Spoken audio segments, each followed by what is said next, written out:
नमस्कार, मैं हूं आपका होस्ट दोस्त एंड घोस्ट नील कुमार यादव और मैं इस वक्त लाया हूं आपके पास नया मुद्दा और मैं आपके पास पहुंचाने वाला हूं इस नए मुद्दे को। मैं इस वक्त खड़ा हूं ज़िंदगी के आखिरी पड़ाव पर। जी हां, यहां पर एक बार आने के बाद कोई दोबारा वापस अपने लाइफ में नहीं आता। अब आप लोग सोच रहे होंगे, अरे ये क्या नौटंकी कर रहा है, ये कुछ करने वाला है क्या? अरे नहीं यार, मैं इस वक्त खड़ा हूँ महोलबनी के घाट पर, जो कि मेरे को ये खींच लाया है एक ऐसे जगह पर कि पहले ऐसा कभी नहीं हुआ था। इस जगह को मैं आपको पहले पूरी तरह से दिखा देता हूँ, फिर मैं आपको इसके बारे में डिटेल बताऊँगा।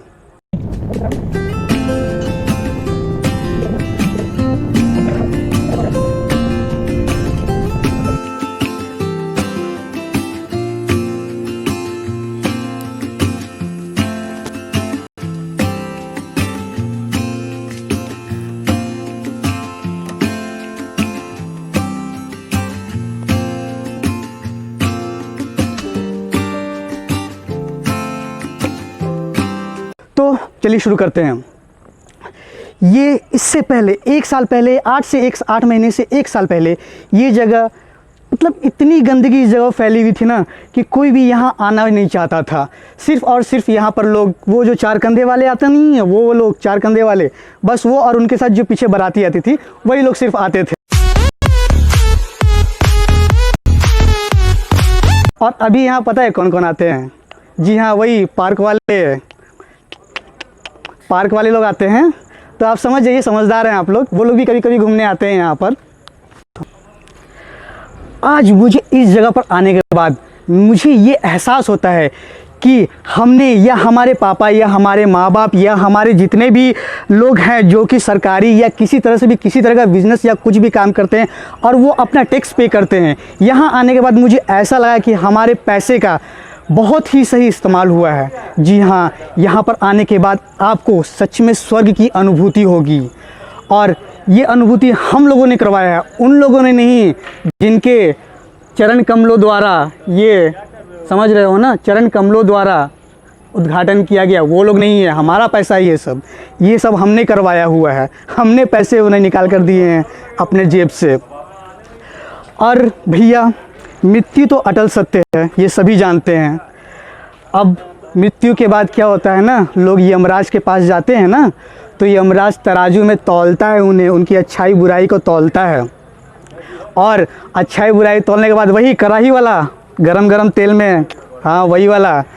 तो भैया, बुरा मानने वाली कोई बात नहीं। अगर मैंने कुछ गलत बोल दिया, आपको बुरा लगा हो, तो मैं सॉरी कहता हूँ उसके लिए, बट यह सच्चाई है। अब क्या है ना कि मनुष्य जाति में जन्म लेने के लिए ना 84 लाख योनियों को पार करना होता है। 84 लाख योनियों के में भटकना पड़ता है हमें, तब जाकर के हमें ये ज़िंदगी मिलती है। तो भैया, मैं इतना ही बस कहना चाहता हूँ कि जब आपको इतनी अच्छी ज़िंदगी मिली हुई है तो इसका सही इस्तेमाल कीजिए और अच्छाई की राह पर चलिए, अच्छे काम कीजिए, किसी के साथ बुरा मत कीजिए, क्योंकि ये बार बार ज़िंदगी नहीं मिलने वाली है, कभी नहीं मिलने वाली है दोबारा। तो भैया, मृत्यु को प्राप्त कर चुके वो इंसान जो यहाँ पर अपने साथ 4 लोगों और अपने पीछे बाराती लाता है ना, उन्हें ये दिखाने के लिए यहाँ लाया जाता है। वो इसलिए लाता है यहाँ पर, उसका मरने के बाद भी एक मकसद होता है, और मकसद ये होता है ना कि वो दिखाना चाहता है कि आपका भी यही अंत होने वाला है। यहाँ आने के बाद मुझे 2 चंद लाइनें याद आई हैं, मैं सुनाना चाहूँगा कि 3 बातें हैं। मरना निश्चित है, साथ कुछ नहीं आएगा और साथ कुछ भी नहीं जाएगा। न बादशाह चलता है, न इक्का चलता है।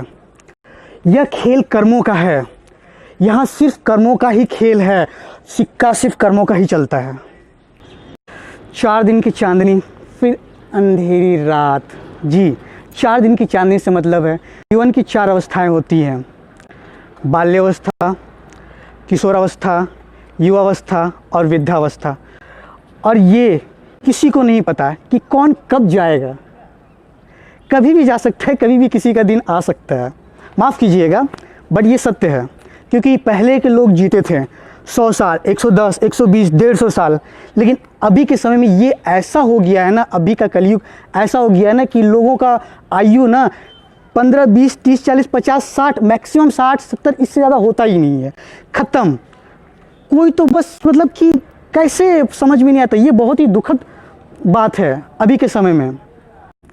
तो दोस्तों, मैं आज अपनी वाणी को इसके साथ ही विराम देता हूँ और मैं अंत में